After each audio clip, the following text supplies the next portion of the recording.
In today's video, I'm going to teach you how to send a document for signature in DocuSign.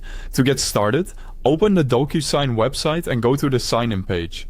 If you already have an account, sign in as usual. If you're new to DocuSign, go ahead and create an account first, then continue to your dashboard.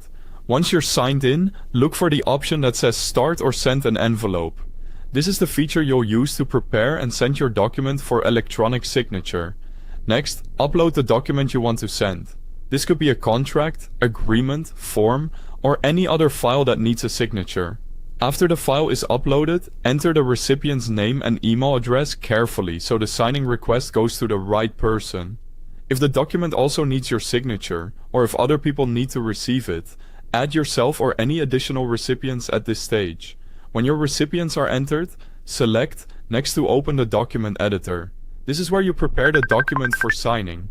Add the required signing fields to the document so each recipient knows exactly what they need to complete.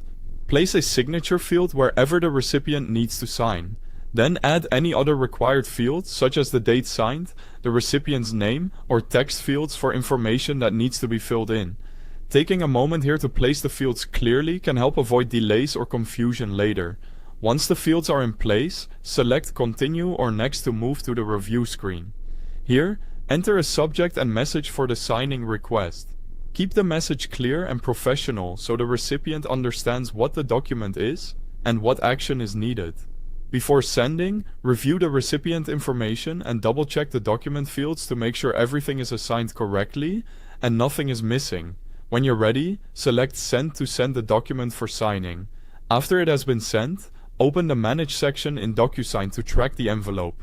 Select the document to view its current status, such as whether it has been delivered, viewed, or completed. This makes it easy to monitor progress without needing to resend anything unnecessarily.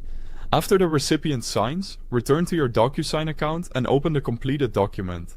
From there, au revoir, you can download it or view it directly online. Finally, verify that the document has been fully completed and signed, so you know the process is finished successfully. Thanks for watching.